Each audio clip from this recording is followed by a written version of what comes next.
There's nothing wrong with your podcast feed. This is a real show. Hey, everybody, it's your buddy Tim Chelsvik, and I'm back with the Thinking Woodsman Podcast brought to you by RedsGear.com. And we are proud to present a new series of bonus shows called Shooting the Breeze. Now, the idea for this series came after I started having some great conversations with outdoor industry folks, and the conversations went way longer than I could fit into a regular show. I didn't want to cut them down because there was just too much good stuff there. So every now and again, you'll get a special treat loaded into your podcast feed called Shooting the Breeze. Now, this first round of Shooting the Breeze is a session with Chris Brackett and Chip Spaulding from Fear No Evil on the Outdoor Channel and Affliction on the Sportsman Channel. It's an uncut conversation, and it goes all over the place. So without any further ado, here's Shooting the Breeze. Enjoy.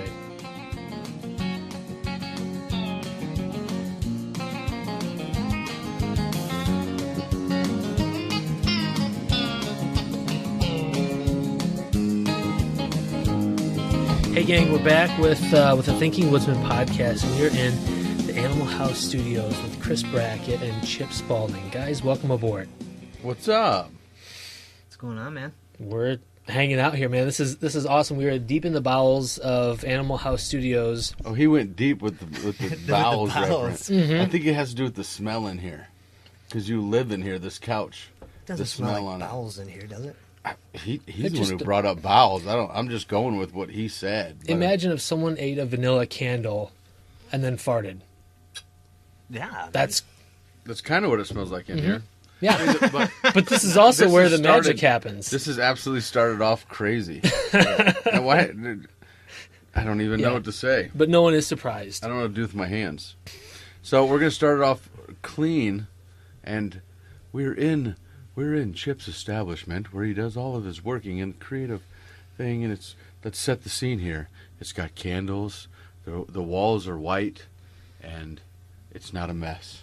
And there's doilies. There's doilies with candles and antlers on them, and it's a nice place. But no, you got to have a creative dungeon, and this is it. This is Animal House. It's It's purpose built. Yeah. Chip, how about you tell us about your editing setup down here? Because if folks don't know, Chip is producing Fear No Evil, Affliction, and other work too, right? I mean, you've got your fingers in a lot of things. Yeah, I mean, for him, he's got to have his own unique place, right? So most people would want this.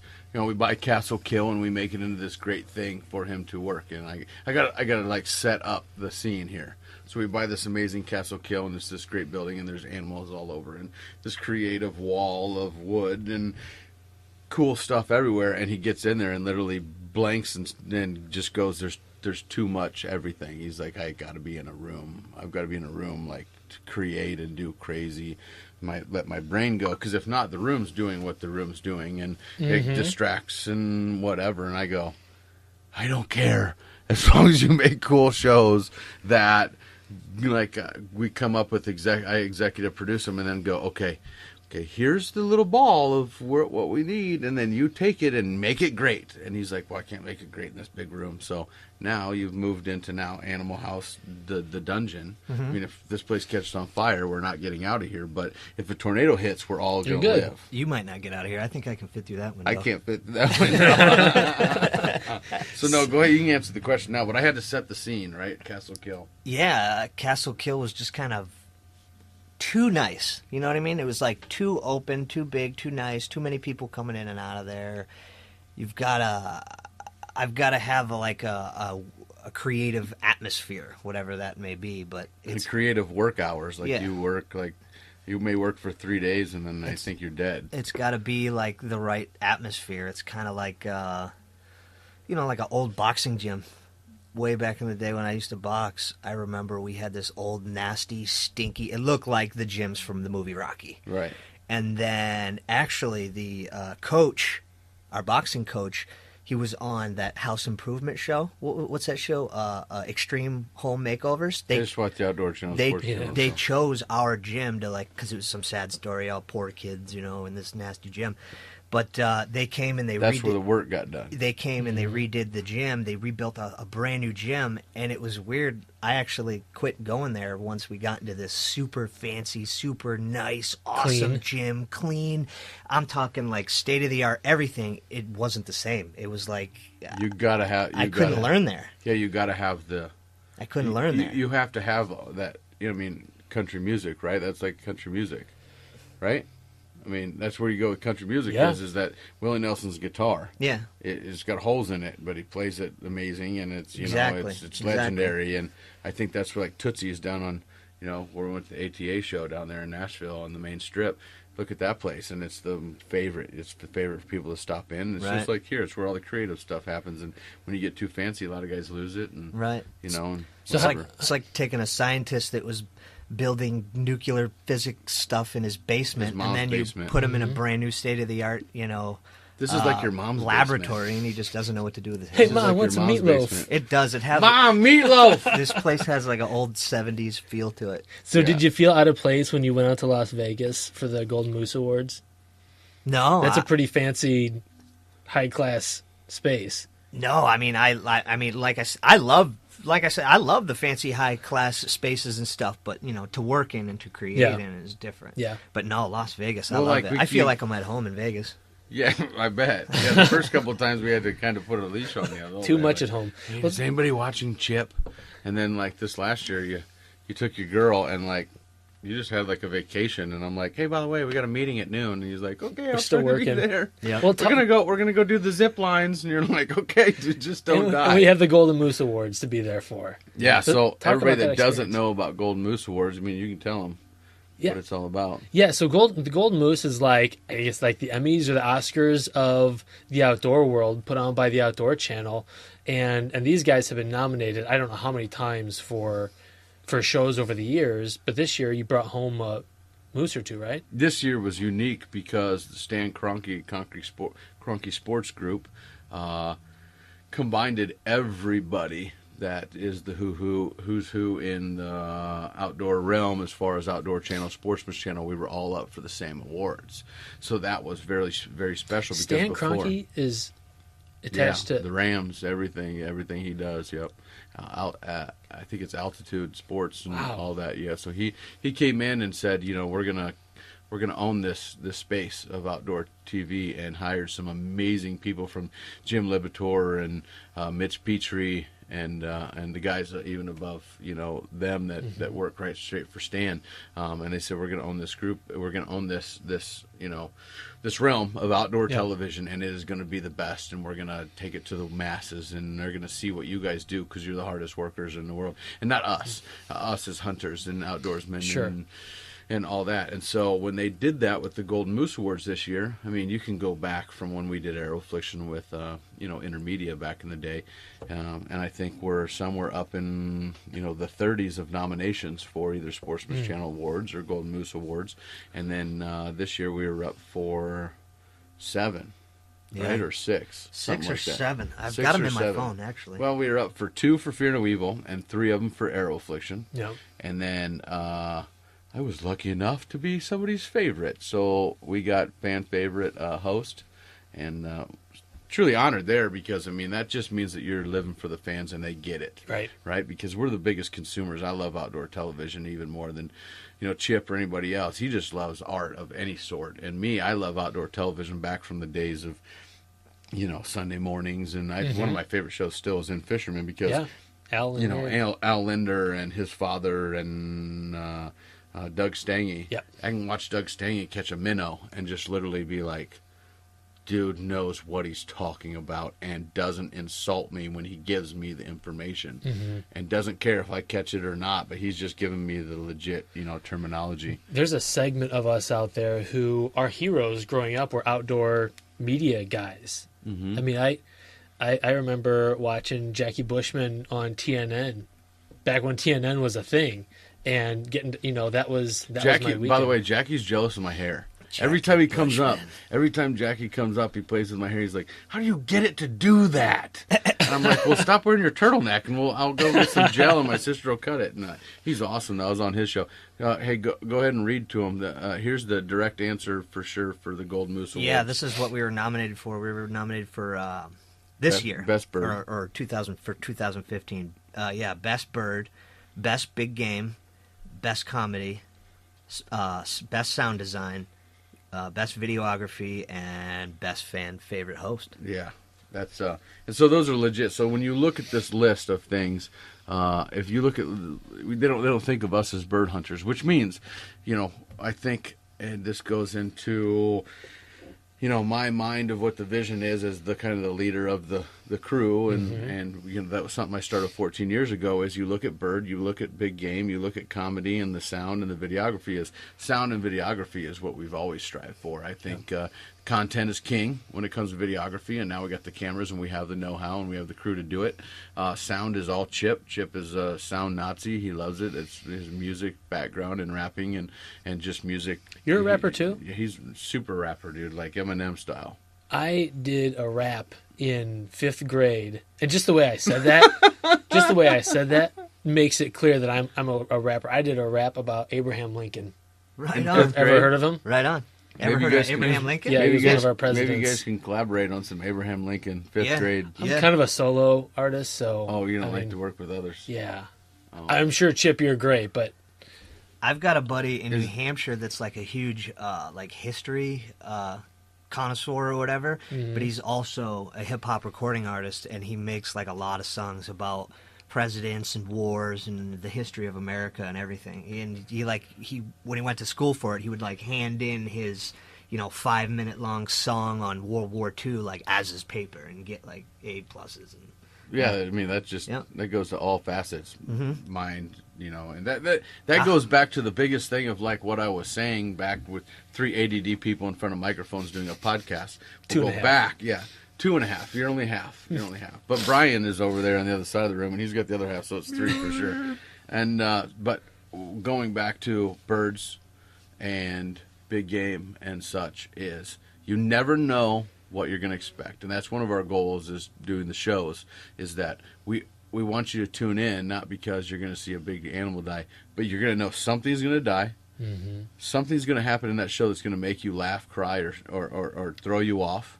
And you're going to want to tune in every week. And I think the biggest thing is that, we can rock a snow goose show or a quail show and blow people's minds and go, man, why don't I just, get my gun or get my bow and go hunt something like I used to instead of worrying about a 150-inch animal or worrying about this or I can't afford this or blah, blah, blah. But I think it goes to what I believe our mission statement is for these shows, and it's really to become somebody that inspires and educates through entertainment is what we do now, but really to go to the fact to where when they think about Chris Brackett, Chip City, Fear No Evil crew, everybody that we grew up hunting everything, and my brain wants to figure out everything about animals, and I'm like, what do you call me? Like I know all these things about animals, like that nobody should know. Oh, animal scientician? Bill Nye the Science Guy, pretty much Bill Nye the Science Guy of animals. And I want somebody when they go, I'm going to go hunt an antelope, and all of a sudden they, Google something that we're doing or my name, and it pulls up something that me and Chip and Brian and Danny have done, and it pulls it up and literally gives you everything about antelope. The 101 of antelope. Yeah. The 101 of alligator gar. Like I'm probably never going to kill the super slam and go climb a mountain and kill all these things and be in the jungle hunting monkeys and these weird animals that there's like 3 of them left in the world that Jim Shockey's doing. Monkeys would be dope. Monkeys would be dope.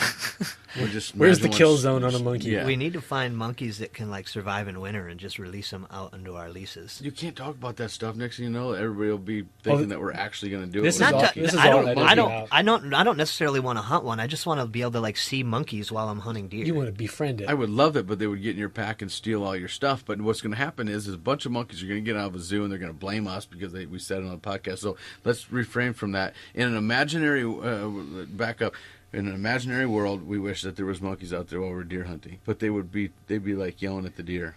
Yeah, and like copying them, and it would backfire. Monkeys Yeah. throw poop. It definitely. I don't would think I'd be backfire. able. I don't think I'd be able to hunt a monkey. It's like just too close to. They're just too close to people. Yeah, very similar. I don't. I mean, I would think they're little terrorists. I'd be okay with it. But getting back to the education aspect of your mission statement, there are like 14 million hunters in the U.S. right now. That's not enough. I think we need more folks out, and having accessible media and entertaining media is important to recruit more folks into the hunting fold. That is the great thing about what we're doing here, is talking about all this stuff. Now, also to educate, and what we're going through right now is that is the goal, right? I mean, the goal is to get people into the outdoors, whether it be camping, whether it be a blood sport like hunting, whether it be fishing, whether it be whatever. It's dying off, and the generations are saying that it's not okay. And the single moms out there that, they want to take they want to take the iPad, tablet away from their kid playing all these games and say, get out there.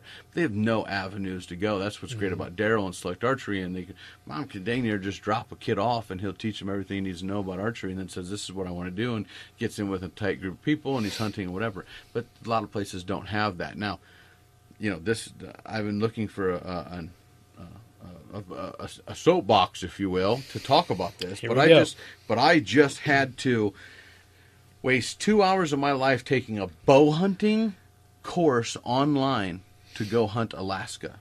Now, a company out there is putting this on, making you pay a bunch of money to take 2 hours of my time to give me their opinion on what I should use, not the actual facts. Is the state requiring that now? Some states are requiring it. Where I see that it's going to make it mandatory is I can see this movement of somebody's making a whole ton of money on this deal. Then once you pass the bow hunter deal, you have to go do a field day.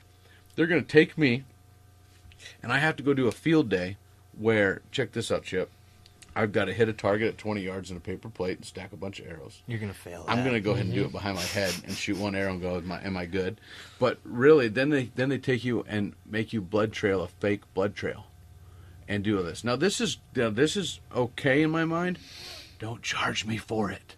Somebody's politically making money on this and making it mandatory. And the other part is who has any extra time right now? These educational things are great. Put on these classes, do all this other stuff. Make them optional. But make them optional, but Or make them free.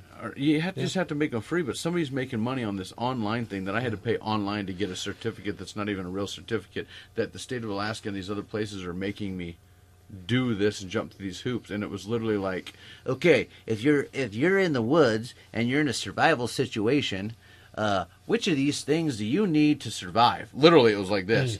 A blanket, B, matches, C, a compass, D, a GPS. And you're like, E, all of them. And they're like, you had to pick one. And you're like, let's go with B. How many times matches? how many times did it take you to pass this test? It took me like 3 hours. That's why you're upset about it. Yeah, You I'm didn't upset pass about it the first because, time.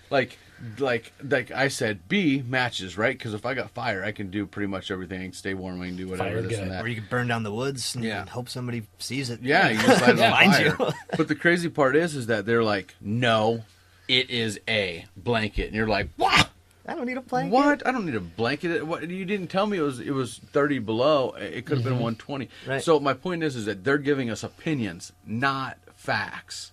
Yeah. Right? And there's something wrong with that. And that's a whole another podcast I think we need to get into. But that I see this as a problem because we can't get kids in the woods right now. If you gave them a education, you gave them a bow and arrow, you gave them a BB gun for that matter, and said, go in that woods and have fun and shoot cans and shoot this and whatever, and you can shoot all the squirrels you want, you can shoot all the starlings you want, you shoot crows, deer, whatever, and you just set them and let them go. We have a hard enough time doing that, let alone going, by the way, you have 72 rules that you have to follow. Well, and even generationally, that's kind of how I grew up. I grew up killing stuff in my neighborhood. Yeah, it's okay. There's a statute of limitations, so it's passed. You can talk about all the cardinals and stuff you shot. Edit. But yeah, it's hard. I think it's intimidating enough for people to get into the sport of hunting if they've never done it before. Let alone when you start adding on additional obstacles for people to get into it. Yeah, I see it coming down the path. I mean, literally, my buddy in Pennsylvania took the class because he's going to Alaska with me to hunt brown bear. And the fact is that he's got to drive 6 hours, take a day off work, take a day away from his family to go shoot a bow into a target and to have some guy that maybe or maybe has not killed anything or who gave him the credentials and then do a fake blood trail on whatever and then go, okay, you're good. But it's like an 8-hour day. So you have these additional obstacles, but then I think some of our own ranks don't do any favors to people who are interested in getting into hunting, particularly guys that take themselves way too seriously and make hunting seem like almost this impossible thing to do. And how dare you show up with your $200 rig to go chase whitetails? I think we have to be open and welcoming and encouraging of other folks to get on board. If you own private ground, it doesn't matter what you kill that deer with. He's not going to. My deer are not going to be in Pennsylvania ever. So if that guy in Pennsylvania or Texas or whatever says, "How dare you shoot one with a muzzleloader?" They're not your deer. They're the state's deer, number one. They think they're the state's deer. But they're really God's deer. And the fact is that I'm the one that's spending the money to make sure that they're healthy and, you know, that we don't kill every doe that we can, because we can kill does in Illinois at will. But the fact is that let people hunt whatever they want to hunt with as long as it's legal. Yeah. Chip, you hunted different. You grew up hunting different than I did here. I mean, you guys were...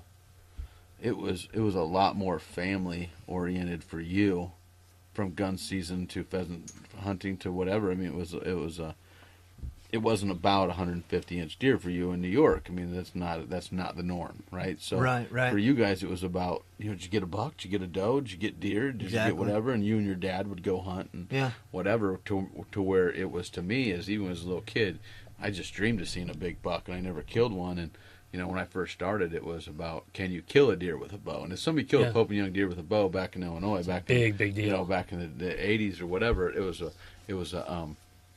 a big giant deal. And then now, over the years, you see it progress. Everybody was hunting, those big deer. And then still in New York, your dad's still like, kill them all. Oh yeah, my dad will never. I mean, obviously, he's like every other hunter where he wants to kill a big deer, but I mean, it doesn't matter. If it walks by his stand, he just loves killing stuff. Yeah. I love the guys in Michigan, right? Michigan is a great example of them still doing these camps, right? Still doing these camps of everything. Social. Yeah. Yeah, I mean, it's social. It's a social event. New York, social event. Illinois, we don't even barbecue around here in the summer with friends. Right? I mean, you just don't do it. Southern Illinois is a little different, closer to the Mason-Dixon line. You go up north, everything's even faster. And right here in the middle is, we don't get around and barbecue. The other day we were turkey hunting, and like none of us wanted to go home because we were after the turkeys are gobbling. We can't hunt them after 1 o'clock, and the four of us are sitting around, talking because I think life's so fast. How do you communicate? Well, so let me rephrase this. Because you have to kill you have to get compelling footage, you have to kill big animals, you do kill big animals. How do you balance that with also appreciating just the fact that a guy can go out and kill a deer and not pushing people into you got to kill something over 160 or else it doesn't count? Does that make sense? Yeah, I think, and Chip would be able to have a really good insight into this because he came into my world, right?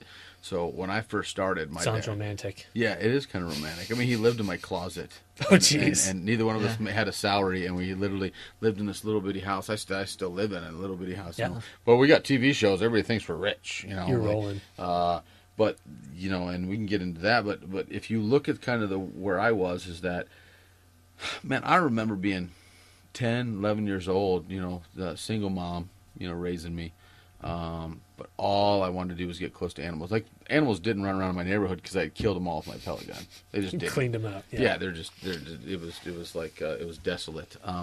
But when I think when I started deer hunting, I couldn't get close to deer. And I think my first phase was I wanted to kill a deer. So then once I killed a deer or two, than it was I wanted to find a buck and get a nice buck. And I think I started, planning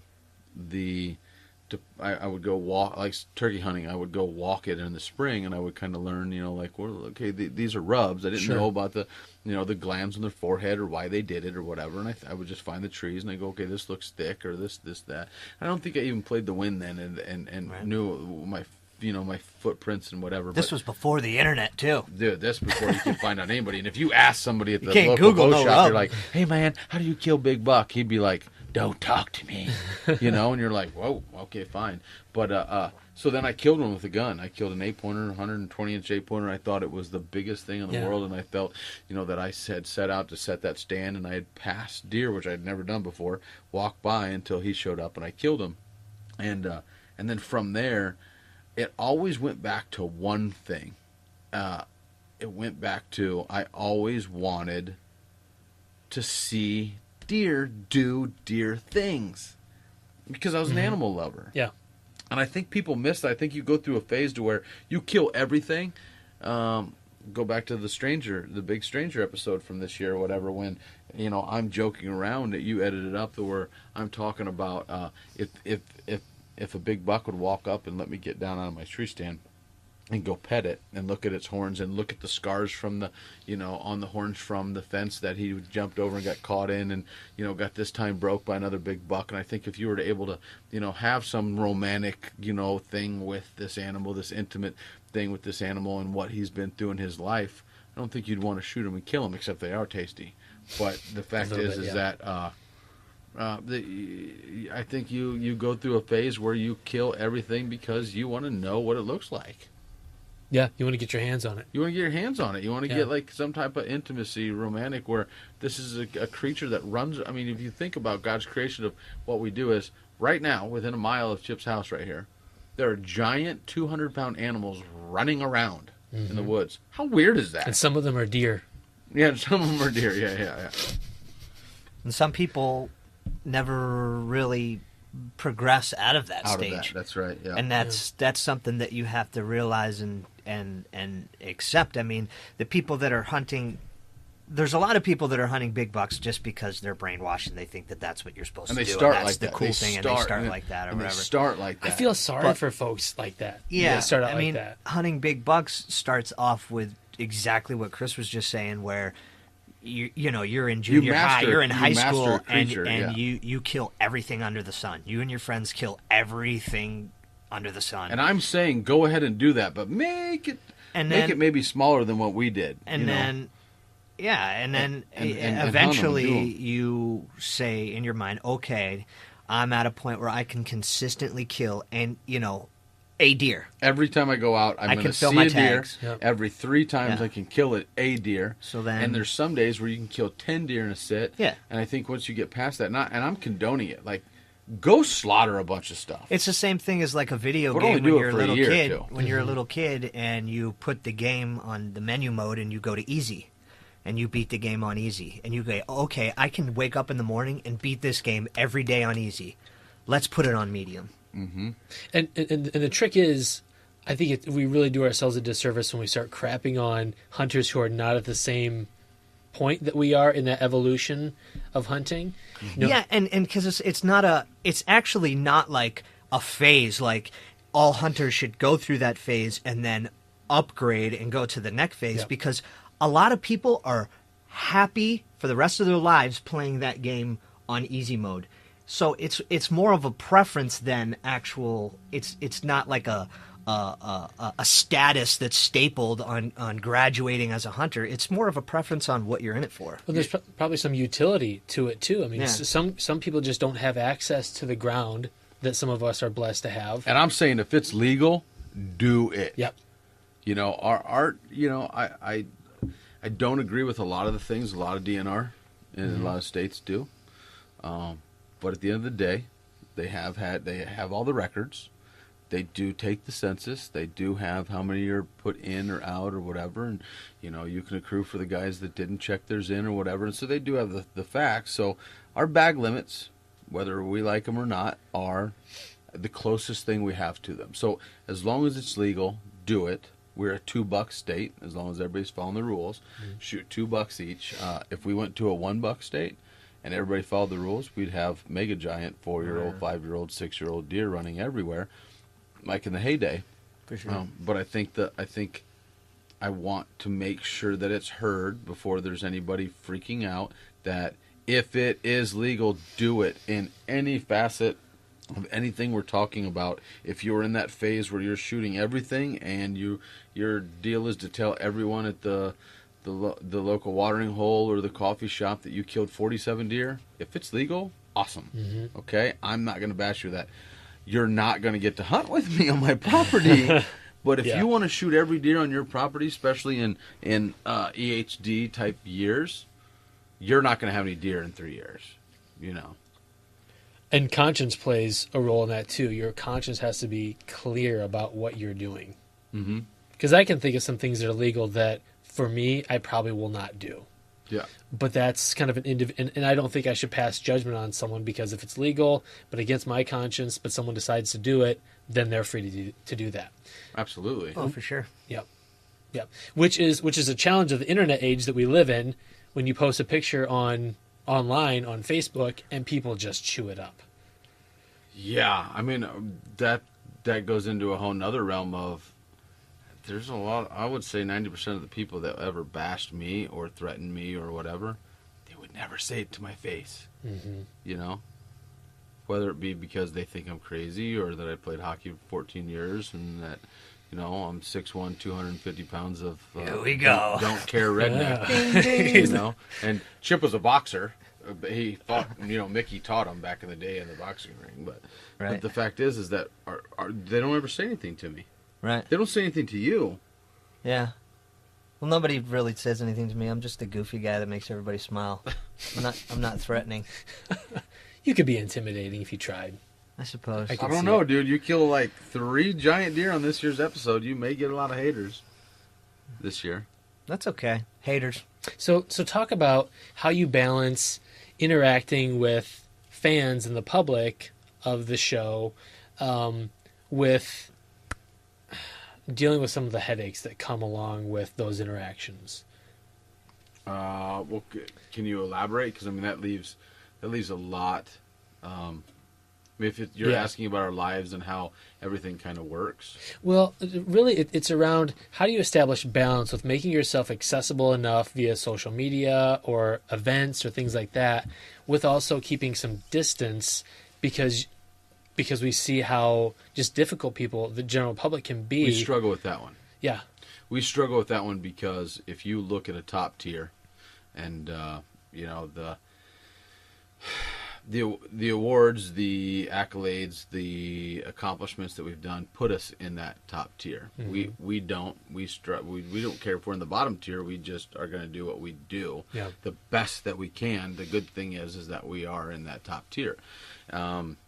And most of the people, if you look at the other people that we work with and that we know and that are in the top tier, you will see them really having to draw a hard line with the accessibility. Whether that is ropes at a venue, a trade show, where people are standing in line waiting to talk to them. Right. I think you can see that in what we do, which is like it's a free-for-all at our booth. But there's a bunch of people there handling it, you know, like if these people are, they show up and they're like, dude, well, the only reason we came to see you, you know, the only reason we came here is to see you. I'm like, all right, well, good. Get behind the booth and tell everybody, you know, what you like about the show and hang out and be a part of it. And there's nothing wrong with the red ropes or that stuff we were talking about. It's just they have to have a hard line because they have to separate that for their family. I'm in a unique situation, right?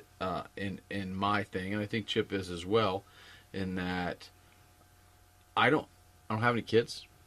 You know, I'm not married. I have devoted my life to this, to inspiring and educating through the shows that I love, that my heart and soul is in. Creating the best content and being able to say, yeah, you may have killed 50 turkeys in your life or 150 or whatever, but have you ever shot one from 5 feet attacking the decoy and the turkey's there for 15 minutes doing what turkeys do? So maybe you need to open your mind to not shooting them as soon as they hit range, but letting them come in, let them do what turkeys do, enjoy that, and then kill them and then eat them. Yeah. And so, that's what kind of, some people are going to be like, you're a holy roller, this and that, whatever. But the fact is that that's what God puts on my convictions of my heart of what I do, and is to push somebody, push them, make them just open up their mind. I think that comes from my teacher, mom. My mom is a teacher, and that's what it is for me. What is it for, what is it for you with that hard line? And mine's not a hard line. Mine's a very gray area. Social media, we do it all. We have a person that will post specific things that's just straight information. What would say it again? Specific. You said it right that time. Hey, all right. Yeah, I was like, what are you looking for? The it sounded word right to me. The word now you got me screwed. I actually took that word. What's his word? His word is something else that he can't say it. You said it the other day. I will think of it. I took the word specific out of the shows. So many shows. Because I say that word a lot. So like a lot of times, like I write. I say Pacific. I write the show. I write some lines for Chris, and I used to write that word down a lot for him to say, and it would trip him up. And I'm like, I can't use that word anymore. Cut it. Well, I don't even know that I say it wrong. And I need to take all the clips of you screwing it up and like make one of those YouTube songs out of it, like to a beat. Auto-tune it? Yeah, auto-tune it. That'd be awesome. But no, yeah, as far as the hard line for like social media, like I think a lot of the other shows out there, they kind of separate themselves personally from their social media. Nothing and that's not.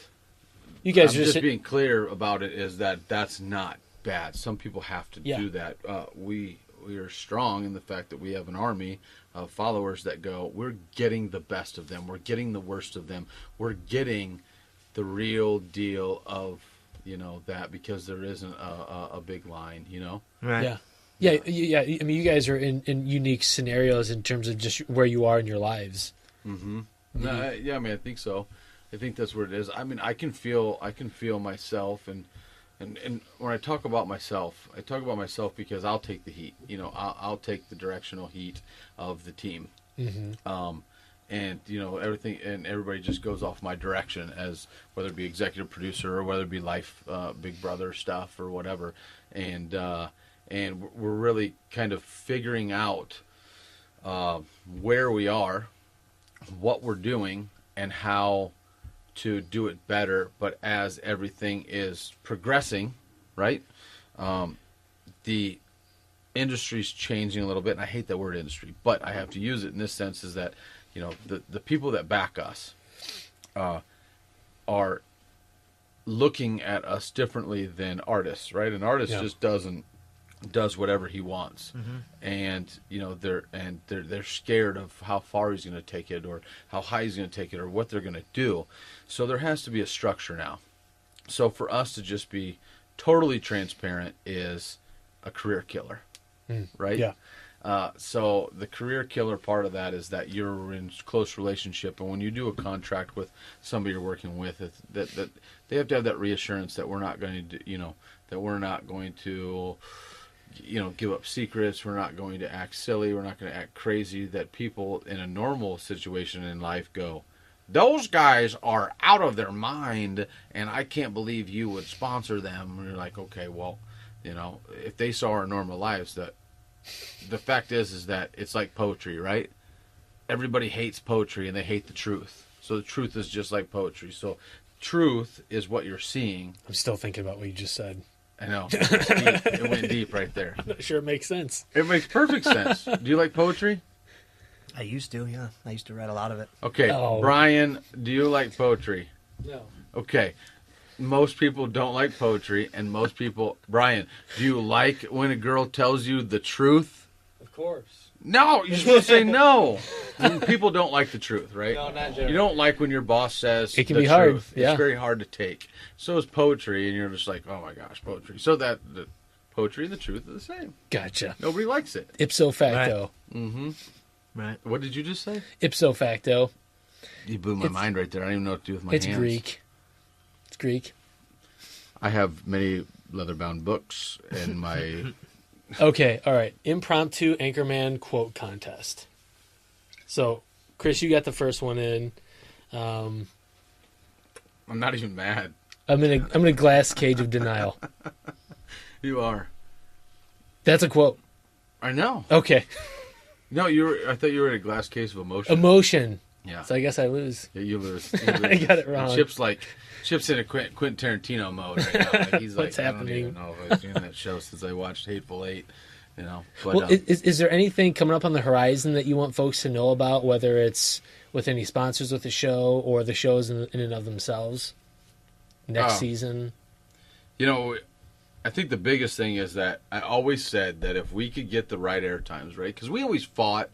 We're an underdog. I mean, we're not funded by anybody. We don't have any backing. We never had taken out any loans. I mean, I was not kidding when I said that Chip literally lived in a mud room in the back of my house. I have a one-bedroom little bitty house I still live in, right? And everyone that works for me, except for Brian, he's low man on the totem pole, but you know, Danny, that's full-time, doing everything. Brian will be there in another year. Chip, they make more than I do. I mean, I get all the benefits because I get to host the show and kill the stuff. But really, this is still a growing business for us. And so, you know, they make more than me. I live in a little bitty house, but I spend $26,000 on my Illinois leases so I can kill 2 deer. So Chris, can you talk about that? Because I think the general perception is that outdoor media. So it's a sacrifice. I would be clear about that. My sacrifice is I would rather collect cans, scoop dog poo, and mow a yard to have an unbelievable place to hunt and live in a little bitty house. Where most people would be the other way and go, how come I never get to kill big deer? Well, you don't sacrifice, man. Yeah. I mean, that's it. So go ahead. What were you saying? Yeah. So I think the general perception is that if you're on TV, you're rich. Absolutely. So talk about that, but then I'm also curious, what are some of the perks? Like, can you walk into an outdoor store and just say, I want that, and that, and that, and that, and say, I'm Chris Brackett, and walk out? That goes back to what you wish. That goes back to what you were saying about how you divide the lines. Oh, yeah. So since we divide the lines in that we have a very gray area to where we're a normal dude, like, I mean, me and Chip both about failed out of school, but we were passionate and intelligent about the things we loved. Sure. To an nth degree of crazy passion of that's what we're going to do. We didn't know if it was possible, but in 2 separate states and 2 separate lives, so passionate about something that you couldn't shut your brain off about it, but you didn't care about school. And I say that because I went 5 years of high school, but I still did what the society told me, and I got my diploma and whatever, but I chased what I wanted to do. I think it goes back to, without having that gray line, when we walk into a store, I'm more recognizable than Chip, depending on if he has his beard or not have his beard, but he's behind the scenes or whatever. But if I walk into a place, there's a pretty good chance that 80% of the people will recognize me in a hunting store. Yeah, hunting store. They won't say anything. And it's just out of sheer respect. I don't mind. I mean, this is what we chose to do. I'll go shopping with somebody and tell them what I think is, what's worked for me. But it's really refreshing. It's really cool to where I think it's 2 things. One, the dude by himself, if he hasn't had like 6 or 7 beers, is not going to talk to me. He may be a super fan, but he's not going to be. He's going to be Mr. Macho Man. And so he's not going to say anything to me. But he's going to go home and tell his buddies back at the garage and be like, you'll never guess, dude. I followed him around. And he was buying this. I bought that too. And the other guy is like, he'll probably be with his wife. And sometimes his wife will walk up and go, oh, my husband's a big baby. And you go over and say hi to him or whatever. And they'll walk over. And then she's like, why'd you do that? Hey, man, I'm a big fan. And I wish people would just be more comfortable and just go, dude, love the show. Yeah. I got a couple questions while you're here. And I'd be like, this I don't know about, and it's back to the truth stuff. But no, I wish you could just walk in and get this, that. A lot of places go, you've helped us out by telling people how good some things are that we sell. we'll give you, the family discount or stuff like that. But we spend a lot of money that we don't call sponsors for, stuff we need. You buy so much crap, it's ridiculous. I know. Such I gotta as buy crap. I'm still a consumer, man. I go and just buy stuff that we need and that we might not need, and I'm addicted to stuff. Mm-hmm. Yeah. Because you never know we're gonna need it, especially the way we hunt, right? Like you're like, we could build like a ghillie suit out of this. I'm like, if we just had those wire ties, Brian, I knew you should have made me get those wire ties.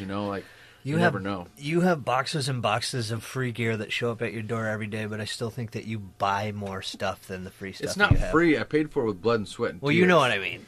Well, they don't know what you mean, so I'm clarifying it. It's nothing to just pop into a Bass Pro or any hunting store and Chris grab a shopping cart and just fill it up and just walk through each aisle and just randomly grab. Well, I'm never going to run out of three shells. of each thing. Yeah, I'm never going to run out of shells again. I mean, that's happened to me before, so I'm buying everything that I may need, even if it's, whatever. Now, throw him under the bus and everybody else around me is that they disappear. A lot of the stuff disappears. Or like a month, or like 8 months later, I'll be like, oh, that's where that Gander Mountain bag went. Full of all this cool stuff. I'm like, okay, now make sure this gets in the closet and it's, in there. But it's been borrowed. Yeah, we buy. I mean, we're out there where I spend more money on stuff than most people, and everybody thinks it's free, and we go buy just like anyone else. Which is probably where some of the ire comes from the general public, is that they think, well, you get all this stuff for free, you get to do all this stuff, but you're really investing. You're a small business owner, and you are investing in the infrastructure of your business, and taking a hit personally in terms of a paycheck to build the business. Look, man, when scent lock boxes show up full of gear, a lot of it is the stuff that we had something to do with, working the deal between Mossy Oak and Scent Lock, making the best possible gear out there for the consumer. Yeah. I mean, if it doesn't fit us right, if it doesn't whatever, they want to know it. So when we get that, we've just got to really wear it out. And if it works for us, that's the one thing you can guarantee. If it works for me and I can't break it, and this guy who's sitting next to me can't break it, you better believe you can buy it and love it. Yeah. And the thing that kills me is the guy's like, well, man, I bought some of them Rages and I couldn't shoot them into my, I could only shoot them one time. And you're like, did you get the deer? Yeah, he exploded in front of me.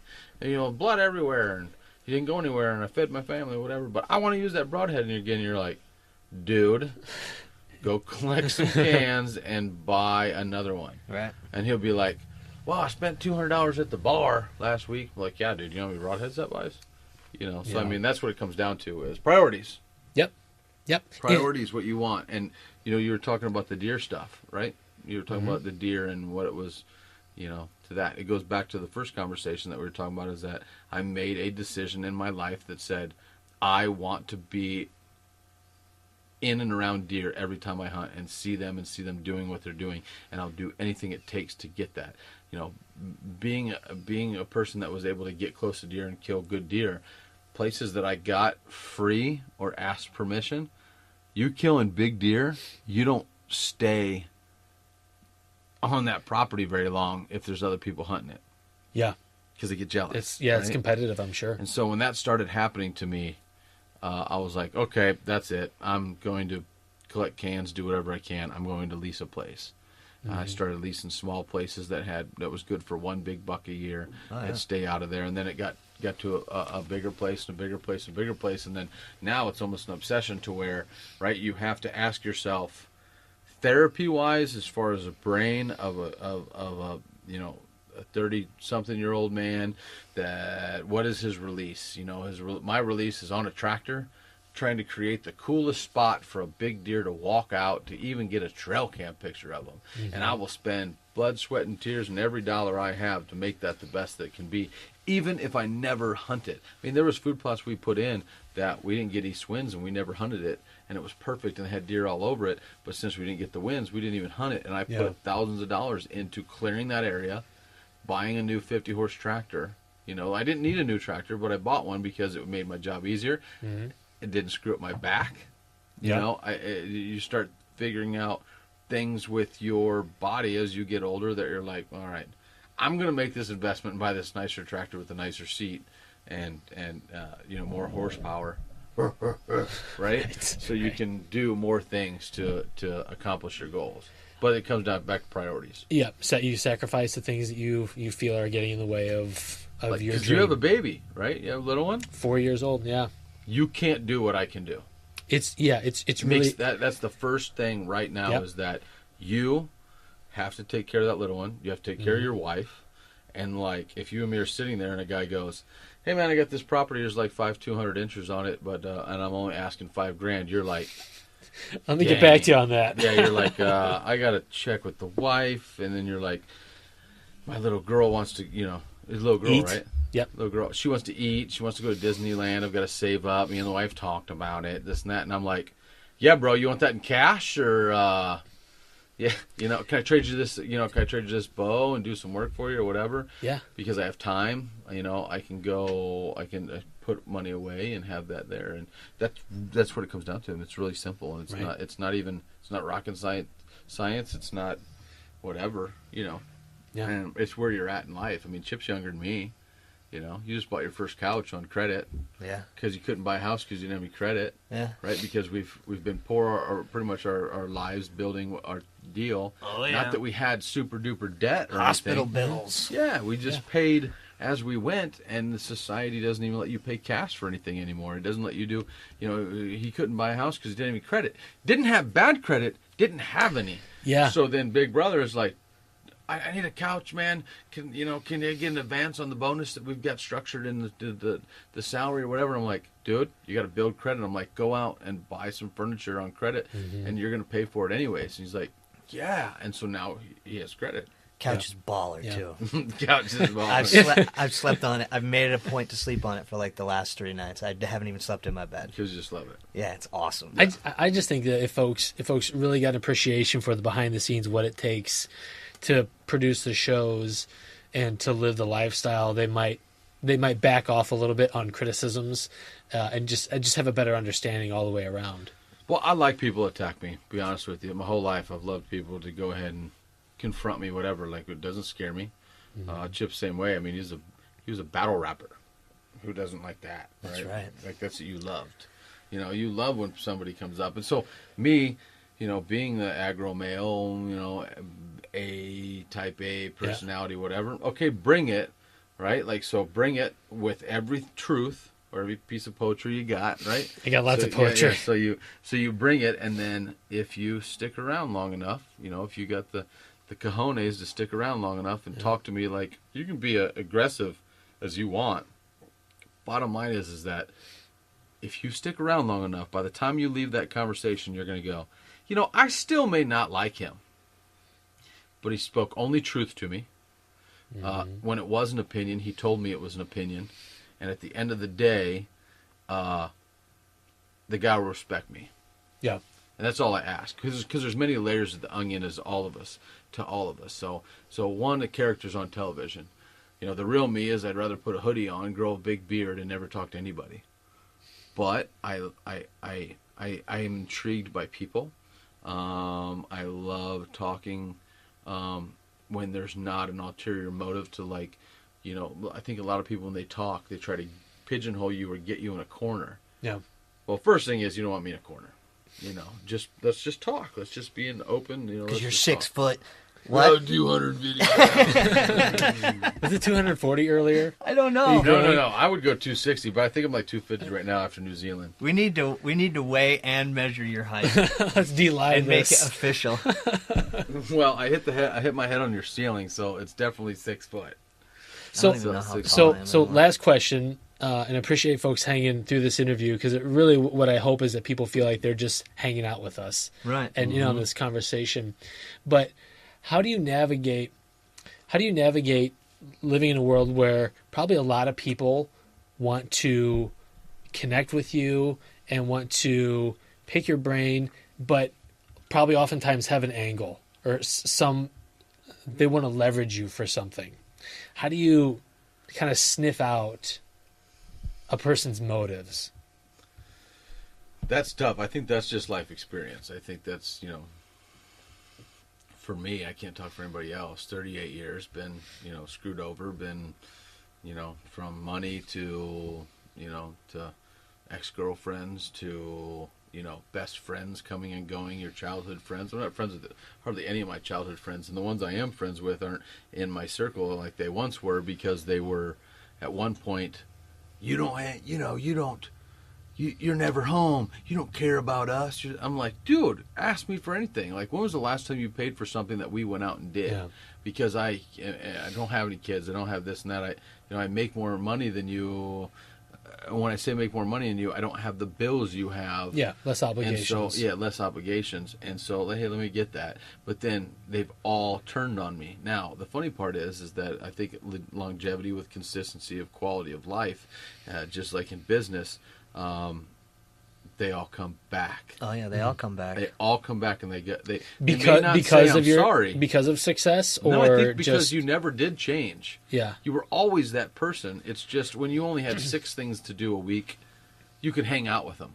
When you had 60 things to do a week, you didn't have any time for anything because you were always hustling, going forward. Yeah, and they're like crabs in a bucket, right? You try to climb out of a bucket of where you grew up in, a small town where everybody's divorced like I am. They had 2.5 kids. They're paying alimony, and they get done with their job, and they go to the bar and drink and whatever. And you're like, look, man, I want more than that. Like, I made a conscious decision to do that. Yeah. I'm not saying I'm criticizing your life. I just want more than that, and I try to drag you back in. And what happens is that if you stay consistent in who you are, and you never, get arrogant or get uppity or get wherever or this and that, all of a sudden they come back and go, man, I was going through a tough time. I didn't think and you just go, no, you don't have to say anymore. I get it. But you're never in the little circle we were when, we were both peeing off off a bridge when you were 4 years old. It's consequences. Bonding. Yeah. You're not back in that anymore. Yeah. And I think that's the biggest part. There's so many people out there trying to do this for a living, right? They're all like, I want to be a pro hunter. Well, I think we if we're ending with this stuff, I think what we want to say is this is about television, about hunting. Television first. Television first. We could make the greatest cake making show ever because of how we look at television and filming and the storyline. And we'll make you cry, laugh, and get inspired by baking a cake, right? Are you telling me you'll or do this? Turtle racing? I'm not baking you a cake. Okay. Or turtle racing, or building a house, or whatever it is we choose to do television about, we will kill it. Period. So when people are like, I've killed more animals than you ever thought about, and I can do this and that, whatever. They're just barking at the moon. They're barking at the moon. They're howling at the moon. Dogs, they bark at the moon, and they don't know why. But the moon is just so far away that for that dog to ever even touch, and the moon doesn't. Where are you right now? Beautiful. And the moon doesn't give a damn. So let the moon shine. Wow, you do love poetry. That's poetry. He does love poetry. Look at this guy staring at us behind us. I forget where I heard that, but that was someone's analogy on haters. It was a Folgers commercial. The dog, the haters are the dogs, and they don't know why they bark at the moon, but they do. But the moon just doesn't give a damn. So you guys are a moon, a crab, and an onion. Let them shine, dog. And an onion. Yeah. And you ate the entire wheel of cheese. I'm not even mad. No, but I'm really impressed. I'm really impressed. I forgive you. It sounds kind of strange, but I don't really try and sniff those people that you're talking about out anymore. Pretty much just a really tight circle. Yeah. Like in real life, I'm a loser. I probably have like 4 friends. I never see them. Well, I don't even know if we're friends anymore. I have like 4 friends. Yeah, me and Chip. I don't know. Everybody's like, "Where's Chip?" I'm like, "I haven't seen him in a month." They're like, "Shut up!" I'm like, "No, he's in his cave." He's cranking out shows. That's all. And I have like lots of quote unquote friends in the hunting industry, but they're not. You know what I mean? They didn't come to Christmas. Yeah. If someone seeks me out and finds me and wants, like how you said, how you do the sniffing out thing. Yeah. If they have anything to do with hunting or filming hunting or whatever, there's that automatic like, you We've know what I been there. mean? Mm-hmm. We've opened up the doors to so many people that have said, I will give anything. You want me to cut off my right arm right now? I'll cut it off. And the minute you let them in, it is almost guaranteed that they're going to do it. That's why there's only 4 of us. Yeah. The easiest ones to sniff out are the hunting chicks, the women hunters that Here we go, get Brian. ahold of you. Here we go. Go for it, Chip. Here's the deal.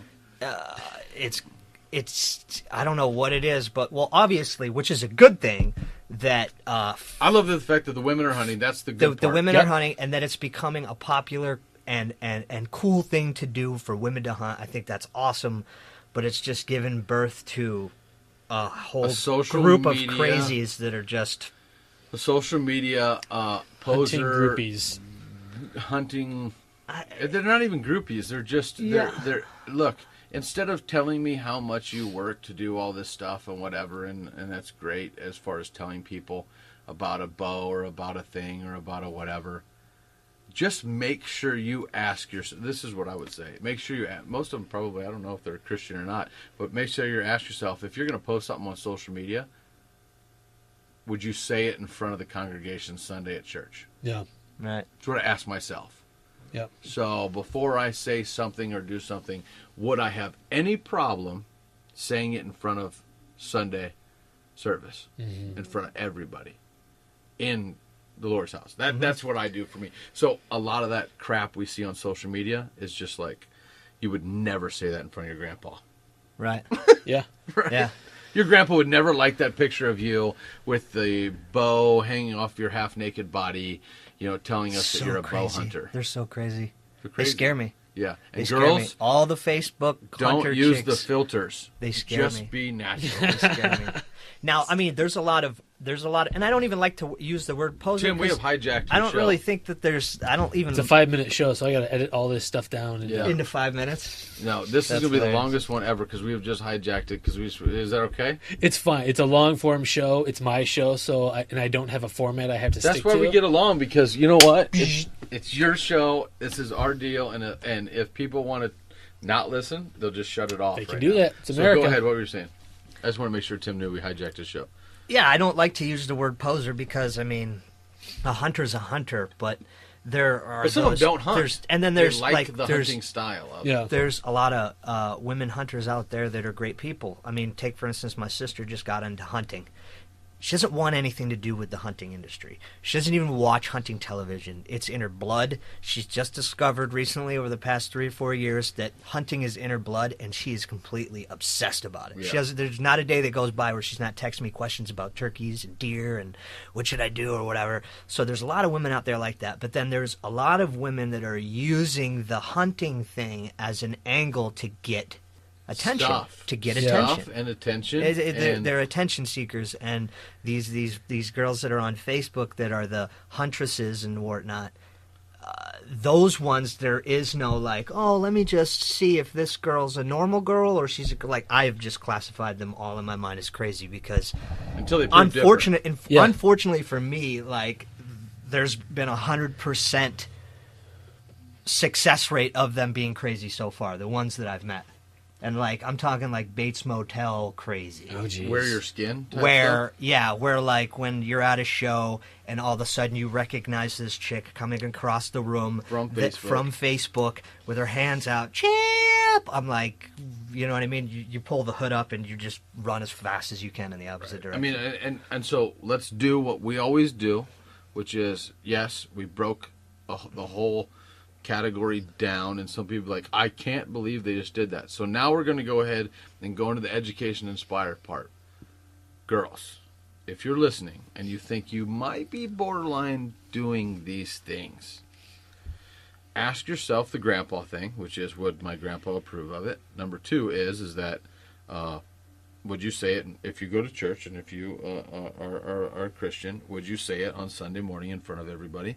And number 3 is, less is more. Educate yourself and be a conveyor of the education and the inspiration of it, rather than the darkness. And Exactly. Chip, you talk I don't- because this Sunday, this happened for a reason that I'm going to read you what the sermon was about Sunday. And everybody's like, oh, here he goes. He's preaching. And I'm going to tell you. Go ahead, talk to him for a little bit. I don't really think that it's the girls, these Facebook girls' fault. I think it's the actual hunting industry's fault in the first place, because it seems why I like hate the word television. industry. It seems like television shows and these companies have made it where they're using these females as sex symbols to sell things. They want people to watch their television show because these girls are sexy. They're going to sell this bow because they've got a chick in a bikini holding it.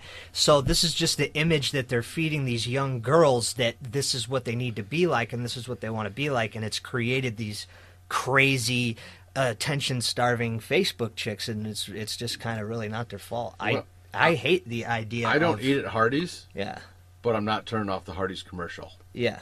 Of the hot chicks eating the Right. burger. Like, you just can't do that. I I get it. I get that, but let's not do it in our industry. Yeah. But here's what I was talking about is, so never walk in darkness, right? So I think that's dark, right? So that's the darkness is what we're talking about. Yeah. And I believe, and here's what I wrote down from the sermon Sunday was, what darkness is what looks good, what feels good, and what shows me off.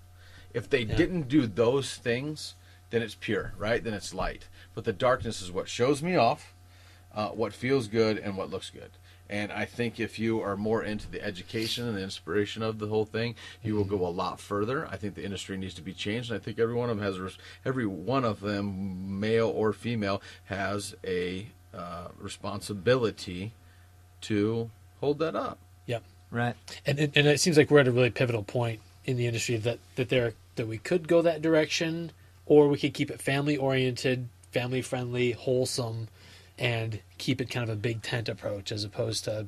Because the challenge is the sex sells. Yeah. And the attractive models pretty sells. girls are pretty girls. Yeah, and that's why we're especially- ugly. especially- and women are pretty. I mean, that's it. especially within primal. like the hunting and the outdoors, where 90% of hunters this is a male-based industry. Right. I mean, Yeah. let's be honest. So, of course, they're going to use that angle. It's weird because I am not you know what I mean? If you think of anybody out there, I don't fall into that family-orientated, wholesome, old school, but that's one of the subjects where I do feel like... But you live in a house that you work in, and one of the reasons you work at your house is that you can be with your two little girls and of course. whatever. They don't see that, Right. but that's exactly is that Yeah.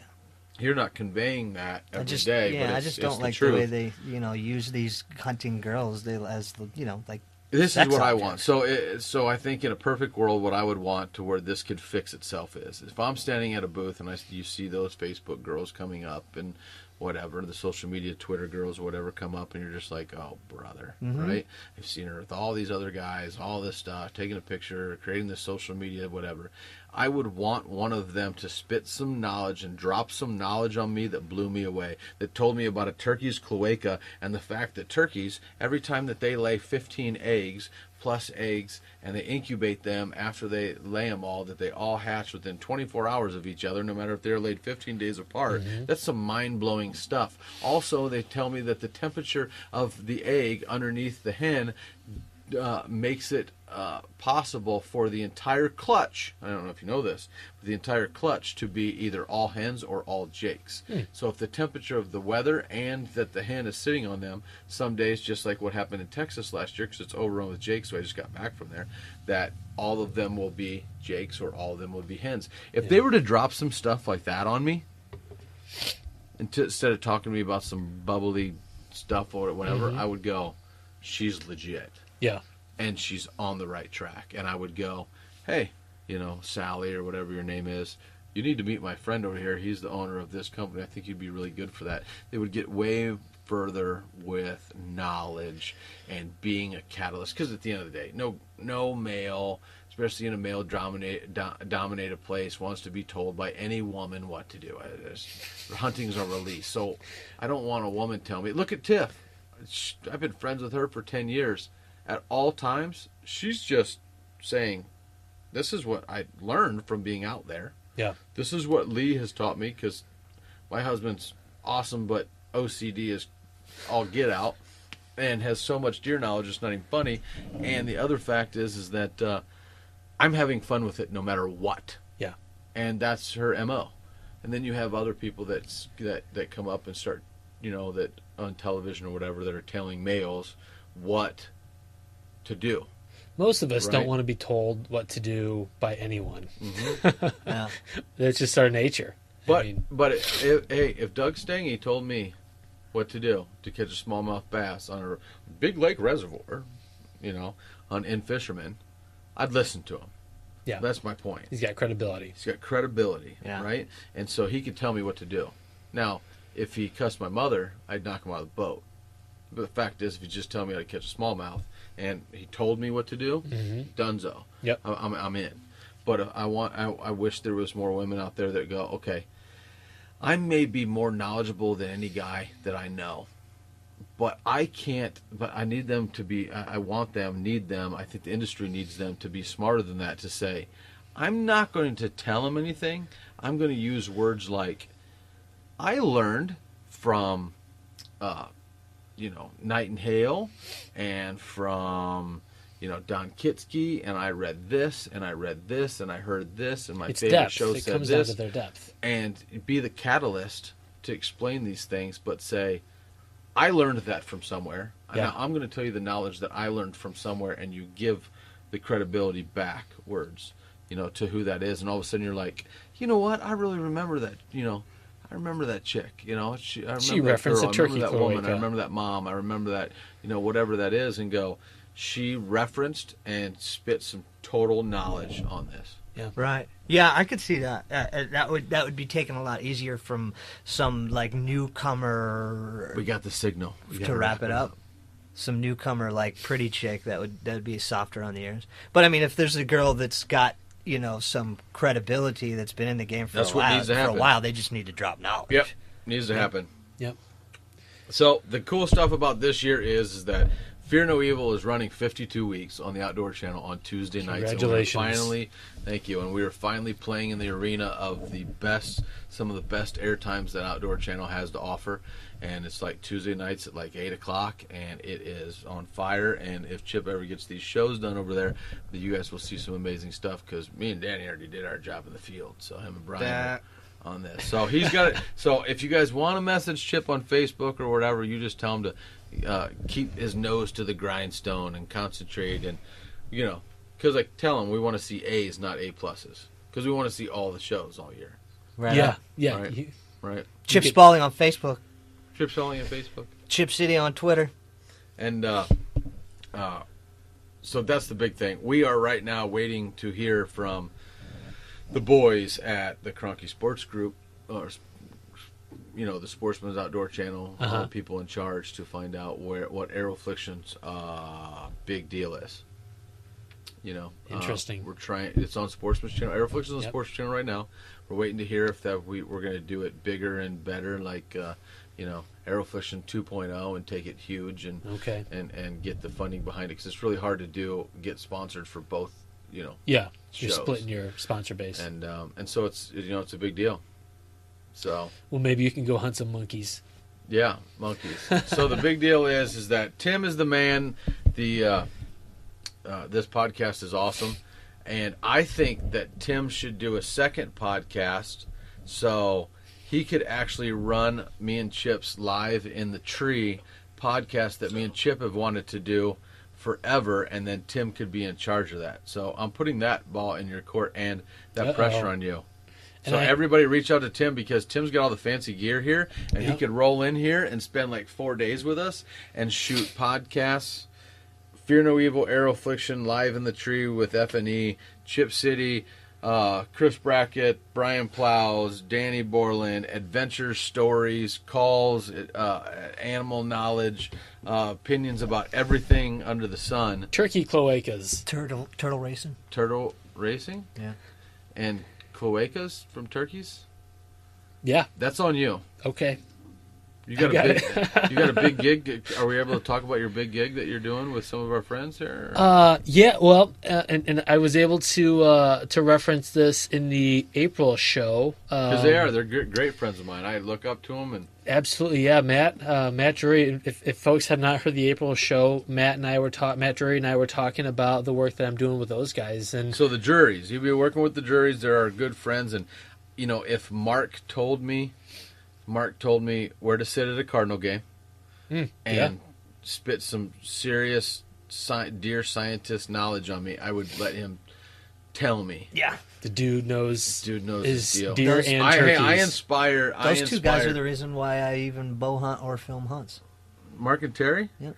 Dude, people don't know this, but me and Terry used to go to Jim Tomey's house over 10 years ago and hang out for Super Bowl parties. Mm-hmm.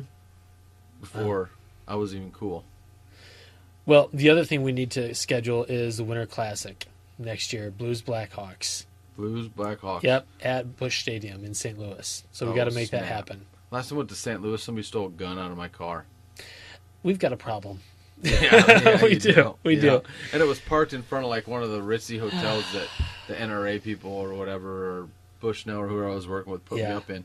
And my giant truck was out front. The guy just smashed my window and he could hide behind my truck and got in there and stole my gun. Classy. Yeah. Classy. So I'm going to park my truck there, leave the windows down, and then get a sniper rifle on the top of the other building. And watch my truck all night. Yeah. Is that cool? Sounds legit. Okay.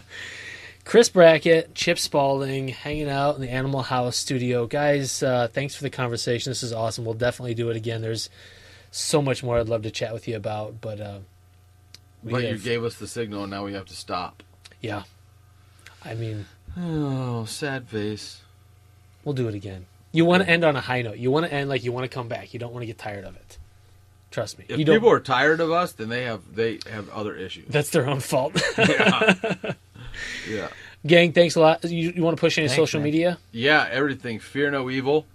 It's really easy to find the Fear No Evil Facebook page, which is, just type in Fear No Evil TV and it'll come up. Yeah. We're doing live from the tree. I think we got live streaming on there now that we're going to.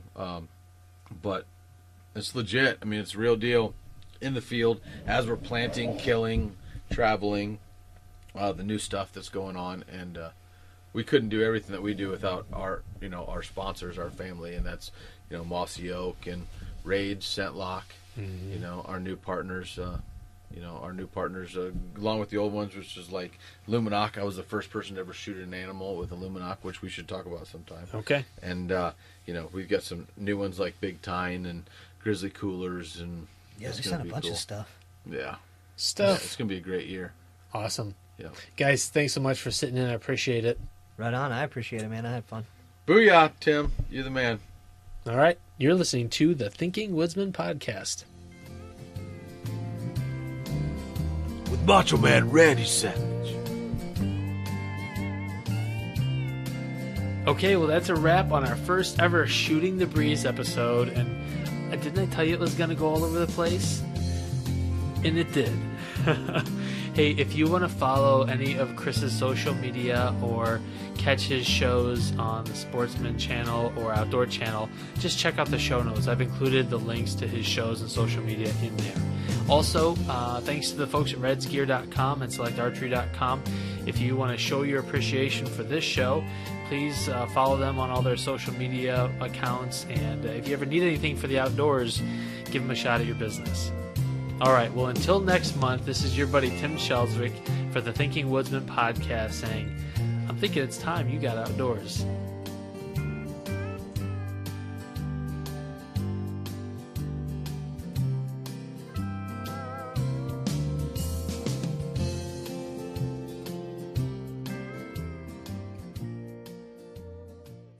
You're listening to the Thinking Woodsman Podcast.